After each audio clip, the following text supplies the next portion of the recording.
Bien, bonjour, bonsoir, chers toutes, chers tous, recevez les bénédictions de 1, 3, 7. Que la vie engendre toujours la lumière et éternellement les bénédictions. Aujourd'hui, je voudrais aborder avec vous une dimension de la métaphysique. Je ne sais pas si on peut appeler cela une dimension de la métaphysique, mais toujours est-il que cela se rapproche de ce qu'on appelle la métasémantique. Et donc, c'est forcément une dimension de la métaphysique parce que cela nous permettra de comprendre vraiment la compositionnalité de certains concepts et de pouvoir les appréhender à travers cet exercice conceptuel, de pouvoir les appréhender dans une dimension de la significance des choses.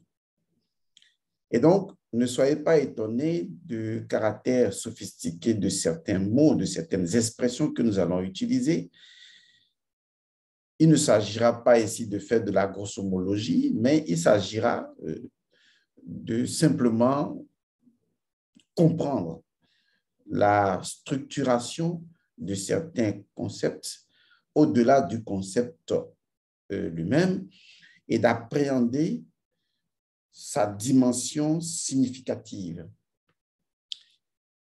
Il faut comprendre une chose. Par exemple, lorsque on parle de la théologie, je vous ai déjà dit que le mot théos, c'est un mot qui vient de la tradition égyptienne, dont la racine est fondamentalement néter ou néter, selon les prononciations. Et donc, c'est néter qui va devenir théos, qui représente donc tout ce qui est du domaine du divin, du Dieu, des déesses. Mais lorsque vous regardez aujourd'hui la théologie, vous vous rendez compte qu'elle ne peut vraiment pas aider la planète Terre parce qu'elle s'est écartée complètement de cette nétérité-là. Je préfère encore dire la nétérité parce qu'en réalité, la théologie doit être comprise comme étant ce que je pourrais appeler cette démarche de la divinité in extenso à travers elle-même, pour elle-même. Et donc, on retrouve cette triangulation au cœur même de la divinité qui fait son unité, qui fonde son unité et qui permet justement de comprendre le principe de l'amour. Et donc, aujourd'hui, la théologie est complètement à côté de la plaque. Puisque pour comprendre comment la théologie est à côté de la plaque, il faut voir qu'en réalité, aujourd'hui, toutes les religions importées, je respecte les religions et je vous demande pardon, si vous ressentirez mes propos comme blessants, ce n'est pas l'objectif, parce que vous savez, toutes les personnes qui pratiquent les religions ont en elles-mêmes un bon fond en fait.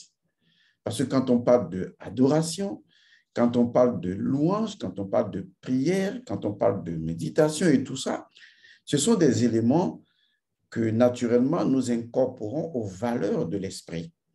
Et donc, on sait que quand les gens veulent adorer, les gens veulent prier, c'est toujours avec le fait que ces personnes estiment que c'est ce qui est juste à faire. Seulement, le système religieux général dans lequel on est aujourd'hui est un système faux. C'est le système qui corrompt les hommes. Ce système est conçu exprès pour corrompre les gens. Le système religieux actuel ne peut jamais conduire les gens vers Dieu. Ce n'est pas possible.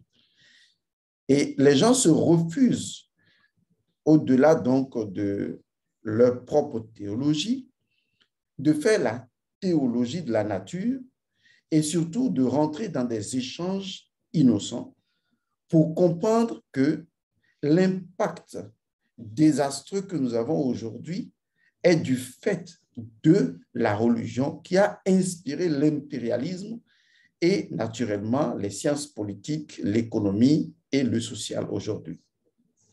Parce que cette forme de religion est une religion qui n'enseignent pas Dieu, mais qui enseignent plutôt une fraction de Dieu. Et le jour où vous comprendrez qu'en fait, vous n'adorez qu'une fraction de Dieu et non véritablement le vrai Dieu, vous verrez qu'en réalité, de par son principe premier même, les religions sont incapables de vous conduire vers Dieu. Elles ne pourront pas le faire. Elles n'y arriveront pas parce qu'elles ont créé un conflit entre Dieu et Dieu. Et c'est ce que révèle souvent ce que vous appelez les Écritures sacrées ou dites sacrées. Quand vous prenez la Bible, quand vous prenez le Coran, quand vous prenez d'autres livres sacrés, c'est pareil. Il y a ce conflit de Dieu à Dieu parce que les religions importées refusent une dimension de la déité qui est en relation avec son immanence, ce qui reviendrait à admettre l'animisme. Et donc, toutes les religions, en général, veulent tout simplement se plonger dans une forme de transcendance mal exprimée qui nous éloigne complètement de Dieu et donc pose la problématique de l'absence de Dieu dans une société, de l'absence de Dieu à travers la matière. Et donc, du coup, on se retrouve dans cette absence de Dieu qui conduit justement à des vices, à des problèmes, tout simplement parce que le religieux ne veut pas voir Dieu dans une feuille de papier.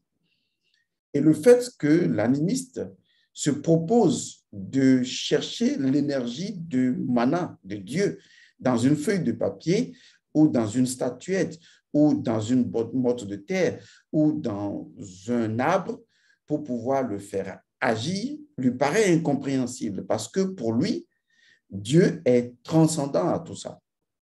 Mais s'il est transcendant à tout ça et qu'il lui est impossible d'imprégner tout ça et donc d'être immanent, c'est que nous sommes dans un Dieu limité et donc une fraction de Dieu.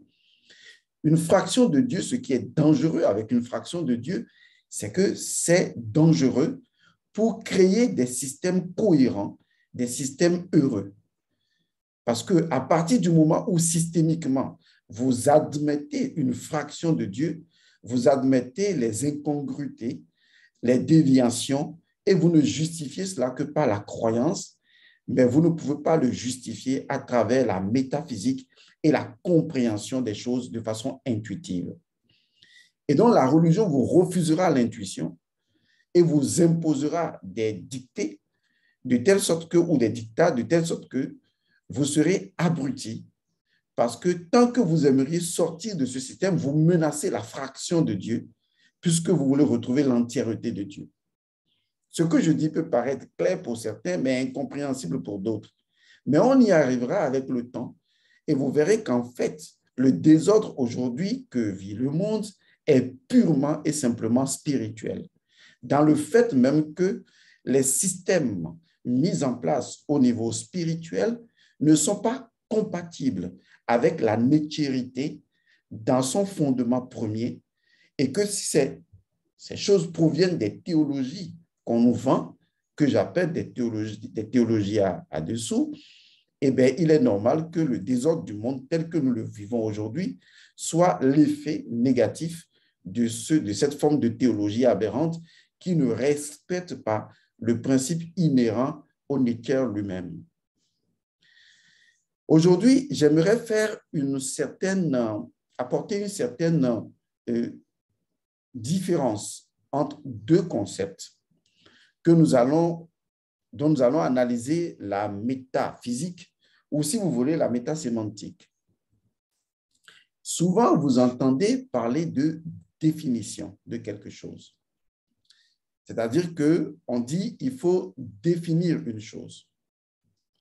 On va faire un petit jeu de mots. La définition, c'est tout simplement de finition. C'est-à-dire le de et puis finition. C'est comme lorsque je construis une maison, eh bien, c'est la finition qui intervient. Donc, de finition. Mais avant que la maison ne finisse et que je ne fasse les derniers détails, il a fallu que la maison ait une structure. et que la maison est un soubassement, que la maison dispose d'une charpente assez consistante, assez solide. C'est là qu'intervient un autre mot qui est souvent confondu à la définition, alors que la définition, elle, ne se repose que sur la dimension matérielle et normosée des choses. Et donc, je veux la définition de l'eau, je vais chercher dans le dictionnaire parce que c'est conventionnellement que nous avons adopté cette définition-là pour pouvoir échanger un peu. Mais je dois aller au-delà de la définition. Parce que si je ne vais pas au-delà de la définition, je reste bloqué par le concept lui-même dans la définition qui lui est proposée. Et je vais réfléchir à partir de sa définition au lieu de réfléchir au-delà de la définition, puisque la définition n'est qu'une finition, un aboutissement d'un long processus dont le sens m'a complètement échappé à travers les signes. C'est là qu'intervient un mot beaucoup plus important que la définition. C'est la signification. C'est très important ce que je vais dire avec vous. La signification. Rechercher la signification d'une chose, c'est rechercher tout simplement la charpente constitutive de sa structure. La signification. Souvent, lorsque vous entendez les gens parler de signification, ils vous disent rechercher la signification de quelque chose, c'est rechercher le sens de quelque chose. Mais en fait, ils ne vous disent pas de quel sens il s'agit. Et c'est ça qui pose problème parce que c'est trop vague de dire qu'on recherche le sens d'une chose. Cela pourrait même prêter à confusion. Parce que le sens d'une chose que je recherche peut ne pas être le même sens que l'autre recherche. Et pourtant, nous sommes en train de parler d'une charpente. Nous sommes en train de parler de signification. Et c'est pourquoi je vais réécrire le mot signification d'une autre manière, afin que vous compreniez très bien de quel sens nous sommes en train de parler. Et c'est là que vous allez voir la dimension métaphysique et métasémantique des mots, parce que les mots ont un sens au-delà de leur utilisation qui éveille l'intuition cosmique, qui éveille l'intuition en nous-mêmes. Lorsque vous voulez écrire signification, écrivez signification d'abord avec un 6. D'abord, écrivez 6 et mettez ignification. Vous avez signification. Ça veut dire que rechercher la signification de quelque chose, c'est rechercher le signe de la chose avec le 6e sens. Ça veut dire que rechercher la signification de quelque chose, c'est utiliser le 6e sens dans un processus d'ignification. Oui, ignifier quelque chose. Ignifier quelque chose, c'est allumer quelque chose. Parce que nous retrouvons le caractère igné de la chose. Le caractère igné étant en relation avec l'élément feu. Qu'il vous souvienne que ce que l'on a volé des dieux, c'est le feu de la connaissance et du savoir. Et donc, tout ce qui est lié au feu est en relation avec le savoir. Le caractère igné est en relation avec la connaissance, avec le sens profond des choses, avec le signe des choses. Est-ce que vous voyez? Avec le 6 igné, avec le 6e sens des choses, avec ce que l'éveil intérieur peut produire. Donc, la signification nous plonge directement dans la symbolique des choses. Donc, ne recherchez pas la définition des choses, car la définition provient de la signification que nous normosons d'une certaine manière à travers des mots usuels. Mais la définition est extrêmement éloignée de la signification, en ce sens que c'est juste de la finition dont nous sommes en train de parler. Mais celui qui vient participer à la finition d'un bâtiment n'en connaît pas la structure et la structuration, la compositionnalité, ce qui en réalité l'éloigne de la vérité. Alors que la signification, c'est-à-dire l'utilisation du 6e sens pour détecter les signes et les ignifier, constitue un cheminement de la connaissance. C'est d'ailleurs pourquoi dans les langues traditionnelles africaines qui ont donné naissance au français à toutes les langues du monde, au latin et au grec, on retrouve toujours ce mot-là qui revient dans les langues africaines.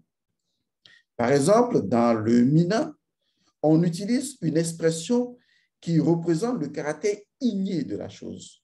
Par exemple, on dit en Mina, nyanou. Le fait qu'on dise à quelqu'un, nyanou, on le conduit vers obtiens la connaissance, éveille-toi à la connaissance. Ou quand on dit nunyato, c'est-à-dire celui qui détient la connaissance.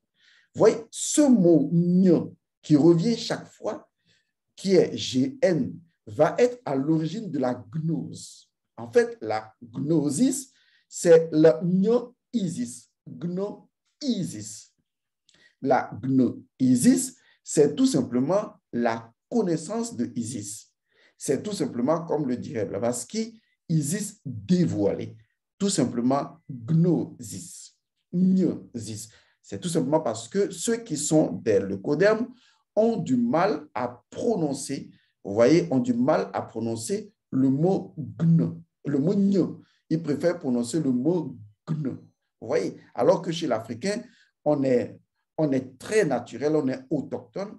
Donc, nous sommes vraiment très en relation et symbiotique avec les sons de la nature. Donc, un Africain peut dire, par exemple, pop, pop, pop. Vous voyez, on peut dire papa, par exemple, ou bien on peut dire porossou, ou bien on peut dire tout ce qu'on veut. Mais le blanc, lui, il va dire kpo. Vous voyez, il va dire kpalé, vous voyez, alors qu'en réalité, nous, on est habitué à kpo. Tout le monde ne prononce pas les sons de la même manière.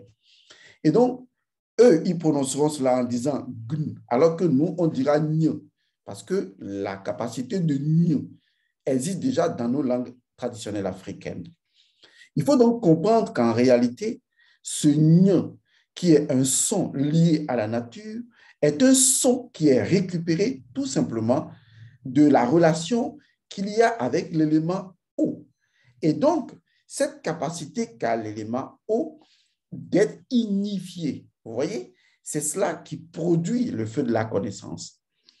Et c'est la raison pour laquelle l'élévation de Isis, qu'on va appeler dans la chrétienté, lorsque la Vierge Marie monte au ciel, hein, vous savez, l'ascension, l'Assomption, voilà.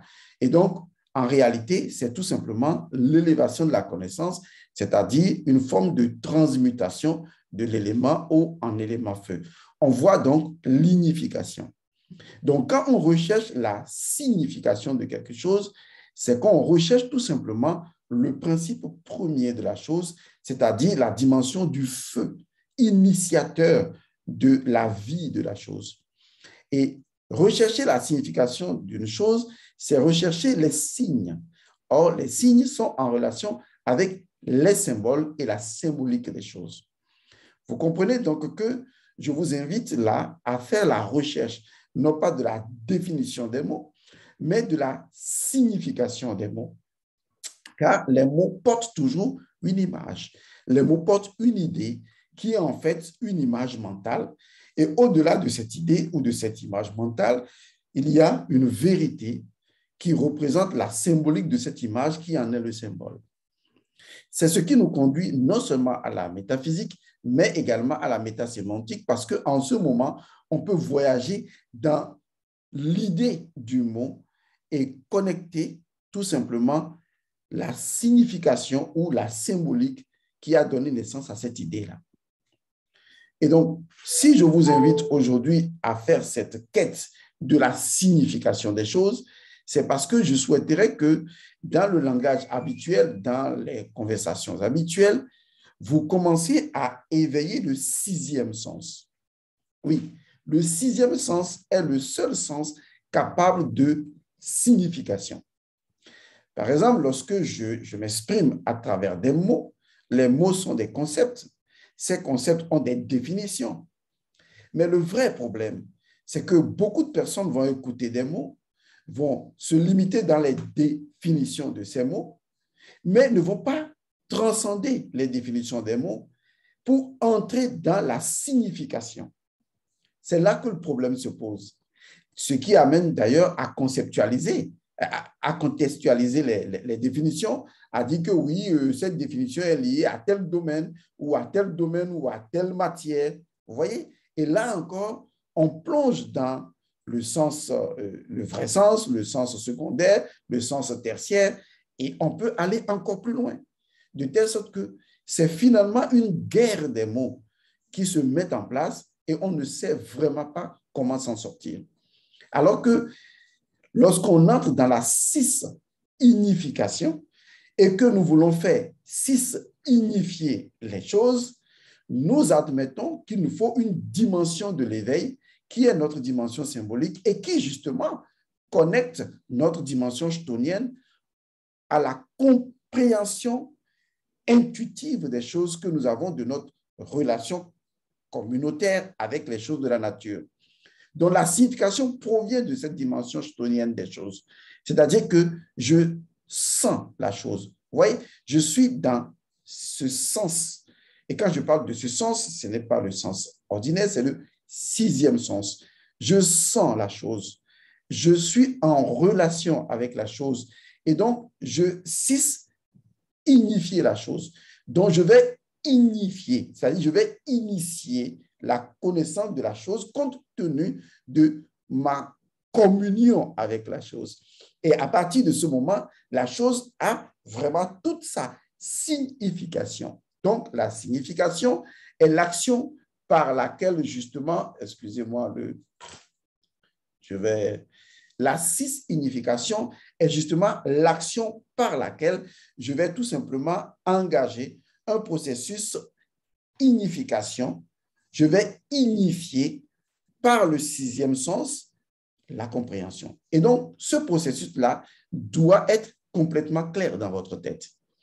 Oui, dans votre tête, c'est au-delà de la tête, mais c'est une façon de parler parce que la tête état, c'est toujours ce qui est au-dessus. Mais bon, on ne va pas rentrer dans... Vous voyez, déjà, quand je parle, vous allez voir que je fais l'effort de ne plus être limité par les mots. Vous voyez, déjà, quand je parle de la tête, vous voyez, beaucoup de personnes vont dire, oui, la tête, le congolo, mais non seulement je parle de la tête, mais je transcende en même temps la tête. Parce qu'en réalité, la tête a une définition et une signification, c'est-à-dire une perception par le sixième sens de son processus ignificatif, vous voyez, de son processus d'ignification, de son processus de descente. Or, le processus d'ignification suit une technologie numérique que nous connaissons très bien et qui est en relation avec le 1, 3, 7. Car en réalité, de l'unité, nous générons par le rôle que l'unité joue en lui-même, la Trinité, et que quand la Trinité intervient, elle génère fondamentalement le septénaire. Et ça, c'est quelque chose qui est connu dans le processus de l'unification et qui est perçu par le sixième sens, c'est-à-dire le sens symbolique. Et donc, cette unification est une matérialisation. Et ça, il faut le comprendre. L'unification est une matérialisation. Car comment est-ce que je peux constater le principe du feu si en réalité je ne peux pas le toucher? Lorsque j'engage un processus d'unification qui prend naissance dans ma conscience, eh bien, j'en démontre la preuve. Et cette preuve va faire l'objet d'une définition. Et donc, la définition est la preuve même de la vérité de l'unification engagée par le 6 ou le sixième sens. Et par conséquent, je dois remonter la définition pour entrer par ce processus de l'unification inversée dans le sixième sens, qui est le sens symbolique adapté, n'est-ce pas, à la compréhension de ce que je veux dire. Oui, la compréhension, pas l'interprétation. Les choses possèdent un sens premier qui est de nature, de fait, de la chose elle-même. Et tant que vous ne saisissez pas ce sens premier, sa direction première, son signe, vous voyez, 6 ignes, son signe, son élément feu premier, vous ne pouvez pas prétendre connaître la chose. Je sais, c'est un exercice auquel vous n'êtes pas habitué, mais je voudrais juste vous faire comprendre que vous n'imaginez pas la profondeur de la connaissance universelle qui est disponible à vous. Et vous refusez d'y entrer et vous continuez à patauger. dans l'ignorance. Et pourtant, la connaissance est tout autour de vous. Elle est dans chaque son de la nature, elle est dans chaque mouvement, elle est dans chaque problème, dans chaque solution, elle est dans chaque inspiration, dans chaque expiration, dans chaque regard. Et il y a cette musicalité universelle qui est la composition de toutes les musiques individuelles de chaque chose, parce que chaque chose vibrant à sa structure principielle crée une musique qui entre en relation avec l'autre chose qui a sa musique, et on a un concert universel qui se joue, dans lequel nous sommes et auquel nous participons.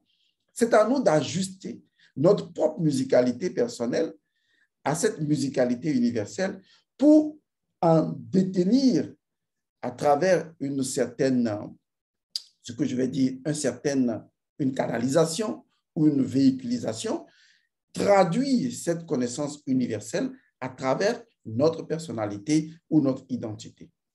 C'est ce que nos ancêtres faisaient et ils comprenaient qu'on ne peut pas fractionner Dieu. Parce que fractionner Dieu, c'est mentaliser Dieu. Or, le Dieu que nous avons aujourd'hui, que les religions nous présentent, est un Dieu purement mental, pas le vrai Dieu transcendant. Or, un Dieu mental a aussi bien les vices que les humains. Et du coup, les humains peuvent facilement tisser des liens de pacte ensemble et corrompre la nature de la vraie nature, corrompre la vraie nature des choses. Parce que justement, et ce Dieu fraction et ces humains fractionnés sont incapables de signification des choses. Et c'est ce qui pose problème aujourd'hui. Tout le monde reste dans la définition, mais personne ne rentre dans la cis-signification. Et nous sommes bloqués là, à ce niveau. La cis-signification, c'est également une énergie fondamentale. C'est l'énergie rouge, c'est l'énergie souterraine. Et cette énergie-là, qui est l'énergie de la 6e sphère, permet à l'individu d'engager un processus sexuel, puisque le 6 est en relation avec l'énergie sexuelle. Et là également, nous sommes dans la 6-signification. Du coup, cette 6-signification n'est pas simplement conceptuellement et symboliquement dictable, mais elle est reconnaissable dans un processus naturel, puisque cette énergie 6-signification, qui est l'énergie de la Kundalini, l'énergie fondamentale, va s'initier dans un processus d'éveil pour créer justement à travers cette 6-signification l'éveil. Donc, la 6-signification nous permet d'atteindre l'éveil.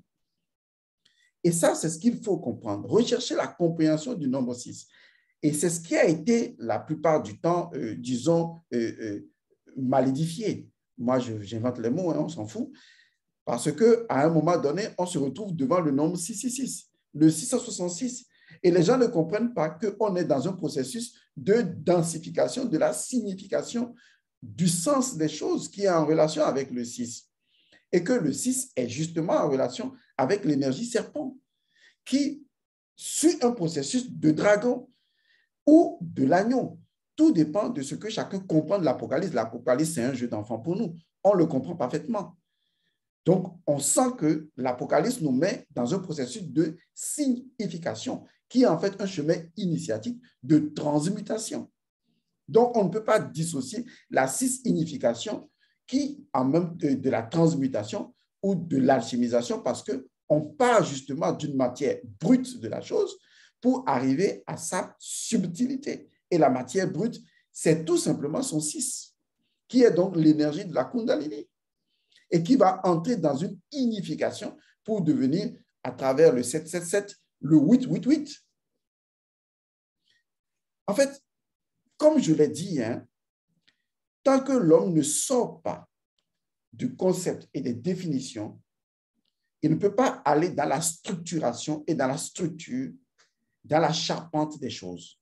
Et donc, il perd de vue la dimension du cas des choses.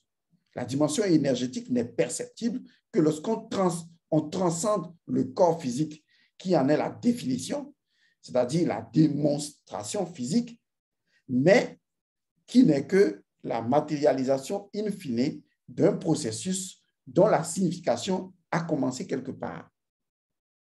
Donc, on pourra dire que notre corps double, notre cas, est la signification de notre corps physique. Et donc, c'est dans le cas que commence la signification dont nous pouvons avoir une définition dans le corps physique. Donc, si je définis le corps physique aujourd'hui, eh bien, je ne peux que définir le corps. Mais je ne détiens pas le signe du corps. Et ce signe n'est perceptible que par le cis qui va introduire la signification pour que je puisse, à travers ce processus, aboutir à la compréhension de la définition.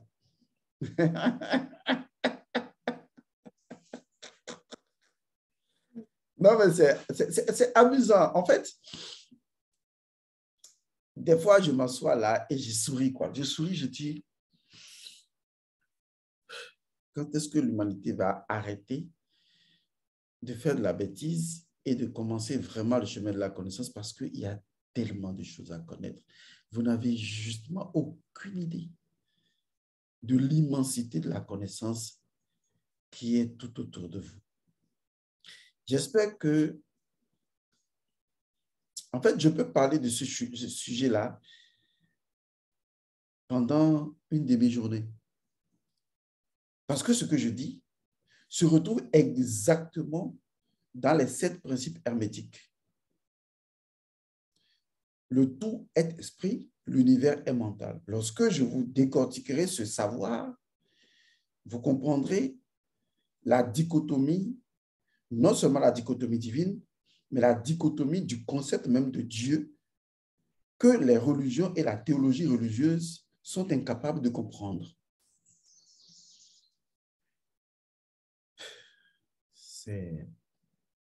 C'est complexe et c'est simple. J'ai juste voulu vous chahuter ce matin, mais je voudrais que vous commenciez à arrêter de produire de la définition si vous ne détenez pas la signification et si vous n'avez pas initié la signification et si vous n'êtes pas en mesure de percevoir les signes. Car seuls les signes et leur capacité à les percevoir par le sixième sens introduit un processus de signification dans la signification pour une compréhension de la définition. Voilà. Je vous retrouve dans une autre capsule. Je vous aime bien, je vous adore. Et écoute, arrête. Tu es en train de faire une définition de ce geste ou une signification. Bon, il faut trouver ça.